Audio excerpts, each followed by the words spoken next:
नमस्कार और स्वागत है। आज हम एक ऐसी किताब की परतों को खोलने जा रहे हैं जिसके बारे में शायद हम सब ने सुना है, डॉक्टर जोसेफ मर्फी की the power of your subconscious mind. और इसका जो मूल मंत्र है, आपकी सोच आपकी हकीकत बनाती है, ये भी हम सब जानते हैं। लेकिन आज की हमारी बातचीत इस सतह से कहीं ज्यादा गहरी होने वाली है।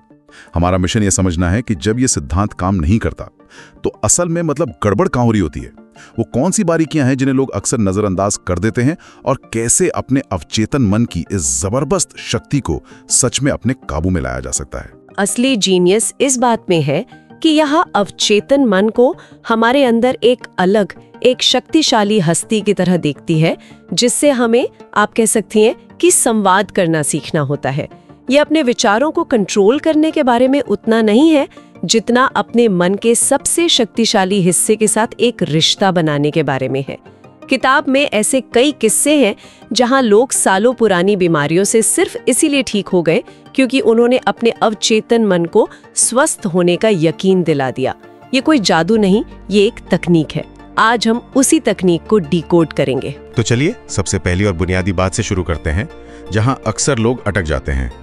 किताब मन के दो हिस्सों की बात करती है, चेतन यानी कॉन्शियस माइंड जो तर्क करता है, और अवचेतन यानी सबकॉन्शियस माइंड जो सिर्फ महसूस करता है और मानता है। हाँ, और वो बीज और जमीन वाली उपमा भी बहुत मशहूर है कि हमारे विचार बीज हैं और अवचेतन मन जमीन। पर असल दिक्कत तो ये है कि हमारी जमीन में तो मतलब सालों से शक, डर और पुरानी नाकामियों के खरपतवार उगे हुए हैं। तो नए बीज बोने से पहले इस पुरानी सफाई के बारे में किताब क्या कहती है? क्या हमें पहले इन नेगेटिव विचारों से लड़ना होगा? ये बहुत जरूरी सवाल है और यहीं पर ज्यादातर लोग पहली गलती करते हैं। किताब के मुताबिक आपको नेगेटिविटी से लड़ना नहीं है। अच्छा। क्योंकि जिस चीज से आप लड़ते हैं, आप अनजाने में उसे और ज्यादा तवज्जो और ज्यादा ऊर्जा दे रहे होते हैं। अवचेतन मन का एक नियम है, वो उस चीज पर फोकस करता है जिस पर भावनाएं जुड़ी हों, चाहे वो अच्छी हों या बुरी। जब आप सोचते हैं मुझे डरना नहीं है, तो आप डर शब्द पर ही जोर दे रहे हैं। मतलब गुलाबी हाथी के बारे में मत सोचो कहने पर दिमाग में सबसे पहले गुलाबी हाथी आता है। ठीक वही। तो किताब इसका एक बहुत ही शानदार तरीका बताती है। पुरानी खरपतवार को साफ करने का सबसे अच्छा तरीका है उसे नजरअंदाज करके उसकी जगह पर नए ज्यादा शक्तिशाली पौधे लगा देना। मतलब अंधेरे से लड़ना नहीं है, बस रोशनी जलानी है। बिल्कुल। इसका मतलब है कि आप जानबूझकर अपना ध्यान और अपनी भावनाएं उन विचारों पर केंद्रित करें जो आप चाहते हैं। धीरे धीरे जब नए और सकारात्मक विचारों को लगातार ऊर्जा मिलती है, तो पुराने नेगेटिव पैटर्न खुद ब खुद कमजोर पड़कर खत्म हो जाते हैं। उन्हें खुराक मिलनी बंद हो जाती है। सही कहा। ये तो बहुत बड़ा अहम मोमेंट है। मतलब फोकस हटाने पर नहीं, लगाने पर होना चाहिए। तो अगर इतना आसान है तो फिर इसे असल जिंदगी में करना इतना मुश्किल क्यों लगता है? हम कोशिश तो करते हैं पर नतीजा नहीं मिलता। यहीं पर वो दूसरा सवाल आता है कि हम अपने अवचेतन मन को सही कमांड कैसे दें? सिर्फ मन में कुछ दोहरा लेना ही काफी क्यों नहीं होता? इसका जवाब इस बात में छिपा है कि अवचेतन मन तर्क की भाषा नहीं, भावनाओं की भाषा समझता है। आप उसे जबरदस्ती कुछ मनवा नहीं सकते, आप उसे सिर्फ यकीन दिला सकते हैं। किताब में इसके लिए एक अचूक फॉर्मूला दिया गया है। कल्पना यानी इमेजिनेशन प्लस भावना यानी इमोशन और विश्वास यानी बिलीफ, ये तीनों मिलकर वो शक्तिशाली कमांड बनाते हैं जिसे अवचेतन मन मना नहीं कर सकता। चलिए इसे थोड़ा और खोलते हैं। कल्पना, भावना और विश्वास, ये तीनों काम कैसे करते हैं? सिर्फ कल्पना करना कि मेरे पास बहुत पैसा है, ये क्यों काफी नहीं है? क्योंकि अकेली कल्पना सूखी जमीन पर बीज फेंकने जैसी है। उसे अंकुरित होने के लिए पानी चाहिए, और वो पानी है भावना। भावना? आपको सिर्फ देखना नहीं है, आपको उसे महसूस करना है। अगर आप अमीर बनना चाहते हैं तो आपको उस अमीरी के एहसास को आज इसी पल में महसूस करना होगा। वो सुरक्षा, वो आजादी, वो खुशी, उस भावना को जीना होगा। जब आप अपनी कल्पना में भावना का रंग घोल देते हैं, तब अवचेतन मन उसे एक निर्देश के तौर पर लेना शुरू करता है। और विश्वास का क्या रोल है? कई बार हम महसूस करने की कोशिश तो करते हैं पर अंदर कहीं एक आवाज कह रही होती है, हाँ ये सब बकवास है, ऐसा कुछ नहीं होने वाला। बिल्कुल। और वही आवाज सारे किए कराए पर पानी फेर देती है। विश्वास वो खाद है जो उस बीज को बढ़ने की ताकत देती है।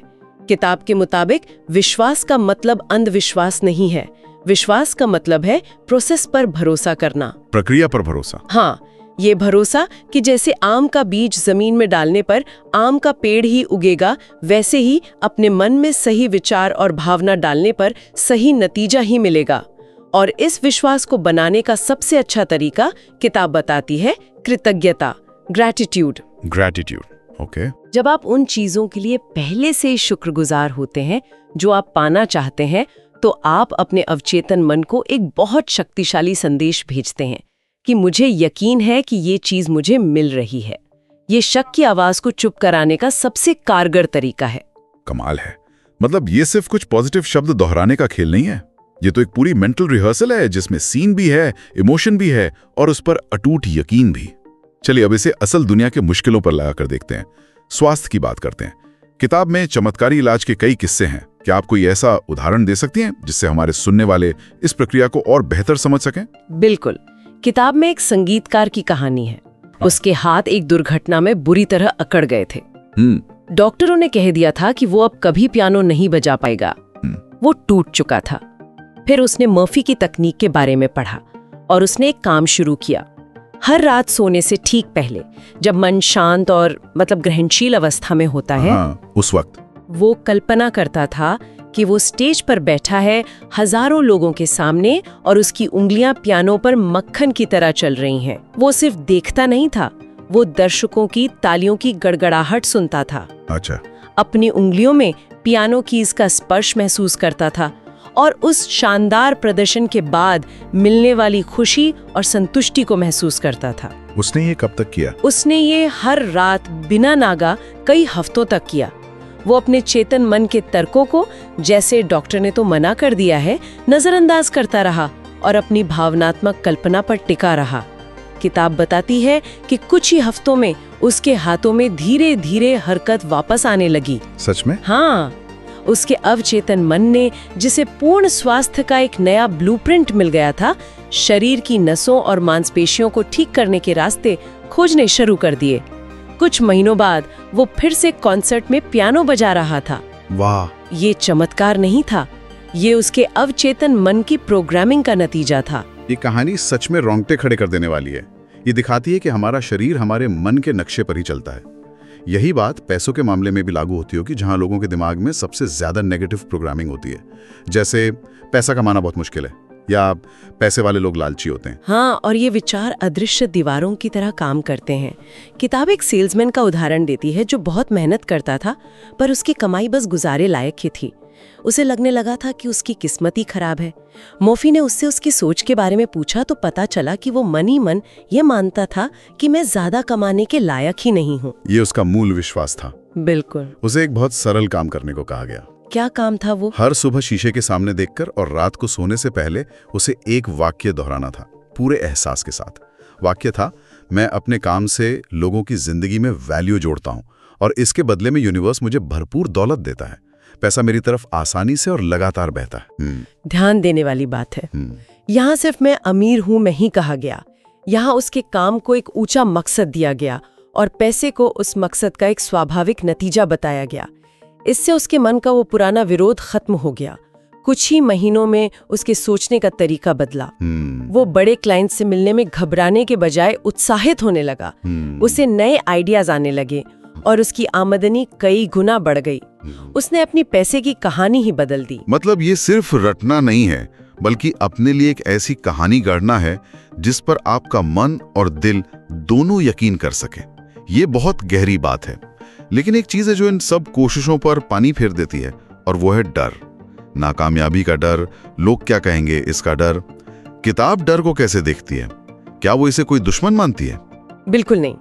किताब की सबसे क्रांतिकारी बातों में से एक ये है कि डर कोई बाहरी दुश्मन नहीं है। डर बस एक मानसिक फिल्म है जिसे हम खुद अपने दिमाग में डायरेक्ट करते हैं, लिखते हैं और बार बार देखते हैं। और क्योंकि हमारा अवचेतन मन कल्पना और हकीकत में फर्क नहीं कर सकता, वो इस डरावनी फिल्म को सच मान लेता है और हमारे शरीर में वो सारे लक्षण पैदा कर देता है, जैसे दिल का तेज धड़कना, पसीना आना, पेट में गड़बड़। तो अगर ये फिल्म हमने बनाई है तो इसका मतलब है कि हम इसे बदल भी सकते हैं, हम एक नई फिल्म बना सकते हैं। ठीक। यही किताब कहती है कि डर को भगाने का तरीका उससे लड़ना नहीं, बल्कि उसकी जगह एक नई बेहतर फिल्म चलाना है। मान लीजिए किसी को पब्लिक स्पीकिंग से डर लगता है, ठीक है। उसकी मानसिक फिल्म क्या है? वो स्टेज पर है, शब्द भूल रहा है, लोग उस पर हंस रहे हैं। किताब कहती है कि इसकी जगह एक नई फिल्म बनाओ। कल्पना करो कि तुम पूरे आत्मविश्वास से बोल रहे हो, तुम्हारी आवाज साफ और दमदार है, लोग ध्यान से सुन रहे हैं, सिर हिला रहे हैं और आखिर में जोरदार तालियां बजा रहे हैं। उस फिल्म को बार बार देखो। हाँ, सोने से पहले, सुबह उठने के बाद। उस आत्मविश्वास और सफलता की भावना को महसूस करो। धीरे धीरे अवचेतन मन इस नई फिल्म को तुम्हारे हकीकत के तौर पर स्वीकार कर लेगा और पुराना डर खुद ब खुद गायब हो जाएगा, क्योंकि उसकी जगह अब कोई और ले चुका है। तो आज की इस पूरी गहरी बातचीत का सार क्या है? अगर हम सब कुछ समेटकर एक बड़ी सीख निकालना चाहें तो वो क्या होगी? मेरे हिसाब से सबसे बड़ी सीख ये नहीं है कि अच्छा सोचो तो अच्छा होगा, वो तो बस सतह है। असली और गहरी सीख ये है कि अपने अवचेतन मन की जिम्मेदारी लेना सीखो। ये समझना कि वो एक ऑटो पायलट है जिसे आपने ही अनजाने में प्रोग्राम किया है। सही बात है। अगर आपकी जिंदगी की गाड़ी गलत दिशा में जा रही है तो ऑटो पायलट को कोसने का कोई फायदा नहीं। आपको रुककर नए कोऑर्डिनेट्स डालने होंगे। ये जिंदगी के अनुभवों का एक निष्क्रिय दर्शक होने से हटकर अपनी हकीकत का एक सक्रिय निर्माता बनने की ओर एक बहुत बड़ा बदलाव है। वाह, ये सिर्फ अपनी सोच को बदलना नहीं, बल्कि अपनी जिंदगी की ड्राइविंग सीट पर वापस आने जैसा है। यह विचार की शक्ति हमेशा से हमारे अंदर ही थी, बस हम उसका मैनुअल पढ़ना भूल गए थे। सच में बहुत शक्तिशाली है। सही कहा। और ये किताब वही खोया हुआ मैनुअल है। ये हमें सिखाती है कि हमारे शब्द, हमारी कल्पना और हमारी भावनाएं वो प्रोग्रामिंग भाषाएं हैं जिससे हम अपने जीवन के सबसे शक्तिशाली कंप्यूटर को निर्देश दे सकते हैं। आज की हमारी बातचीत इस शक्तिशाली विचार पर समाप्त होती है और जाते जाते हम हमेशा की तरह एक सवाल छोड़ना चाहेंगे जिस पर आप सब सोच सकते हैं। अगर हमारे विचार और भावनाएं ही वो बीज हैं जिनसे हमारी कल की हकीकत का बाग तैयार होता है, तो आज रात सोने से ठीक पहले, जब आपके मन की जमीन सबसे ज्यादा उपजाऊ होती है, आप उसमें कौन सा एक बीज बोने का चुनाव कर रहे हैं। अगर आपको ये वीडियो पसंद आया हो तो इसे लाइक कीजिए, शेयर कीजिए और सब्सक्राइब करना ना भूलिए, क्योंकि हम हर हफ्ते लाते हैं ऐसी किताबों की समरी जो आपकी सोच और जिंदगी दोनों बदल सकते हैं।